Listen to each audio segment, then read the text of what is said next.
Қайырлы күн оқушылар. Бүгін біз 7 сынып 2 тоқсан алгебра номер 1 БЖВ 1 нұсқасын талдайтын боламыз. Бізде номер 1 тапсырма графиктер өзара параллель болатын функцияларды тауып, жауабын түсіндіріңдер дейді. Енді бізде 4 нұсқа берілген екен: А, Б, В, Г. Оларды талдамас бұрын ең бірінші біз сызықты функцияның негізгі формуласымен танысып алайық, қайталап алайық. Яғни y-тен болады kx қосылған b, иә, бізде. Бұл жердегі k бұрыштық коэффициент деп аталынады. X бізде аргумент, b бізде бос мүше. Енді жеке-жеке талдау жасап шығарайық. Бұл жердегі k екі функциядағы k екі түрлі болса, мысалы бірінші функциядағы k мен екінші функциядағы k екі түрлі болатын болса, онда бұл екі функция бір-бірімен қиылысады деген сөз. Так, k әр түрлі болса, онда қиылысады. Енді қиылысатын нұсқасын таңдап көрейік. Мына жерде бізде k 0,5 және 1/2. Бұл жерде екеуі бірдей болып кетіп тұр. Бізге әр түрлісі керек. 3/10 және 7. Ендеше бұл функцияға бізде қиылысады деген сөз. Бұл жауапқа кірмейді деген сөз. Ары қарай келесі. К мен к-лары мен b-лары, к-лары мен к-лары, к тең к, b тең b, яғни бір-біріне ұқсас болатын болса, онда олар беттеседі. Мысалға, қарап көрейік. Иә, бізде А нұсқасы екен. К-лары мен к-лары бірдей болып тұр, яғни 0,5, 2-ден 1 дегенімізде, ода бізде 0,5 деген сөз, иә. B-лары мен b-лары 8-де 8 екеуі бірдей болып тұр. Ендеше бұл екі функция бізде беттеседі деген сөз. А бізге параллель болатын табу керек. Ендеше мына жерде жауапқа кірмейді. Енді параллель болатын нұсқасы қалай?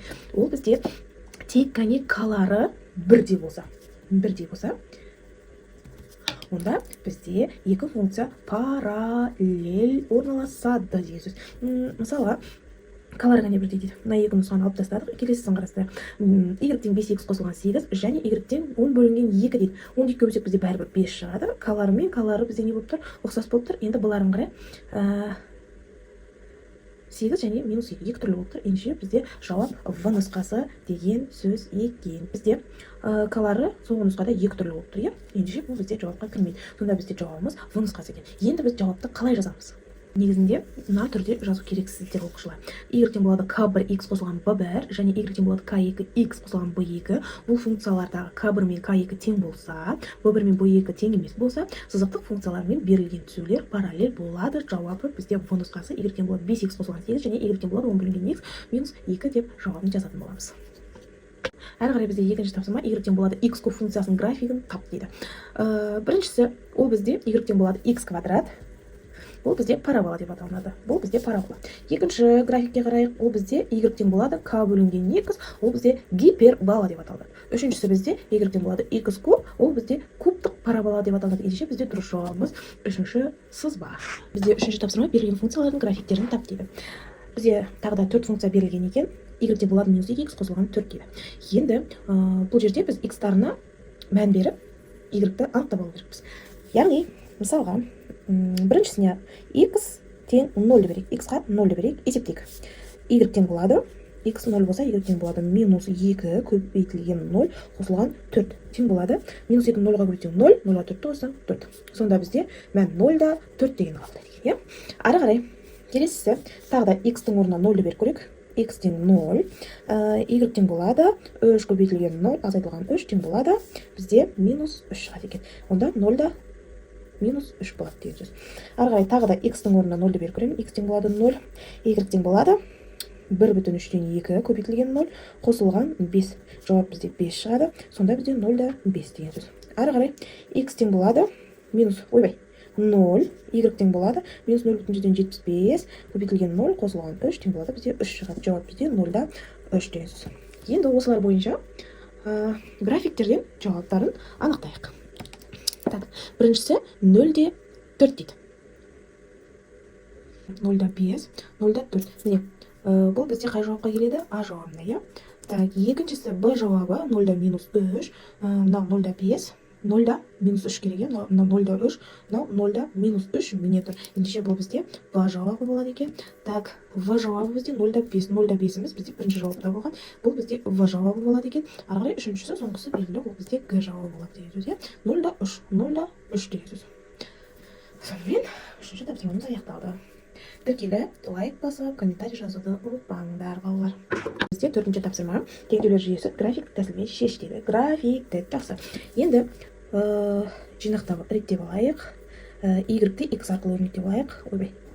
Y тең болады 8, мынаны мына жаққа шығарамын, минус 2х болып қарады. Минус болса, бірден бөліп жіберейін, y тең болады 2х азайтылған 1 болады, жақсы. Енді осы бойынша, осы екі функция бойынша біз кесте құрып алайық, Бірінші y тең болады, қараучкамен жазайын, y тең болады 8 азайтылған 2х, екіншіміз y тең болады 2х азайтылған 1.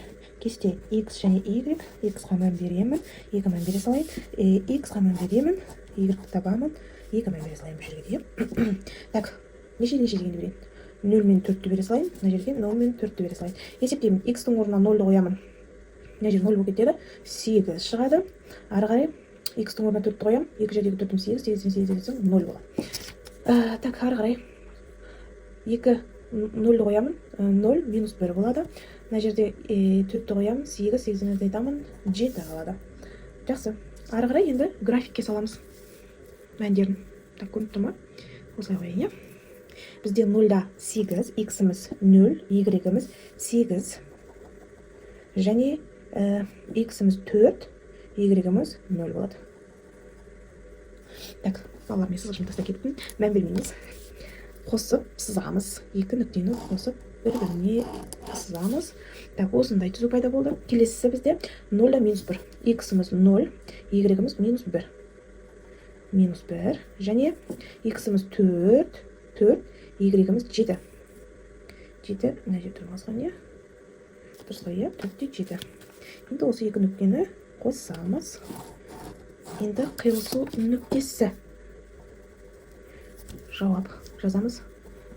Жауабы бірден жазайық. Жерде 2 толығымен толып тұрған жоқ, 2,5-ға жетпейді. 2,25 деп алайын шамамен. Және де мына жерде бізде неше болып тұр?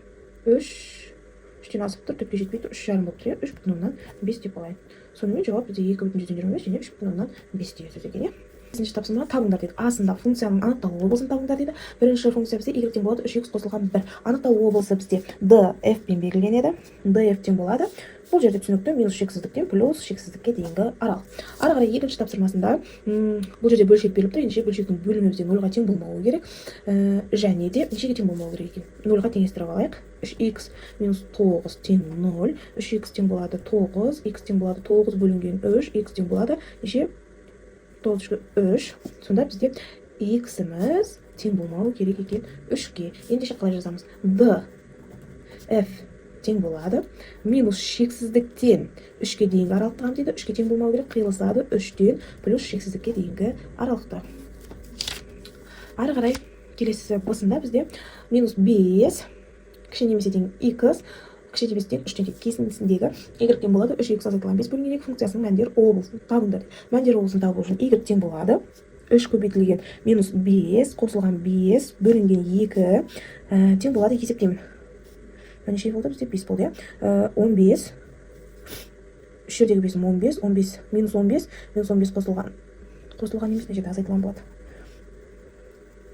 Азайту, ендеше минус 15 азайту 5, минус 20 бөлінген 2 тең болады, бізде жауап минус 10 болады. Ары қарай келесісі y тең болады 3 көбейтілген 3 азайтылған 5 бөлінген 2 тең болады 3 9, 9-дан 5 азайтамыз 4 бөлінген 2 тең болады 2. Сонда бізде мәндер облысы минус 10 кіші немесе тең y кіші немесе тең 2. Мынау бізде мәндер облысы болып саналады екен. Балалар, назарларыңа көптен көп рахмет. Лайк басып, тіркеліп, астына сұрақтарың болса комментарийға жаза кетіңдер.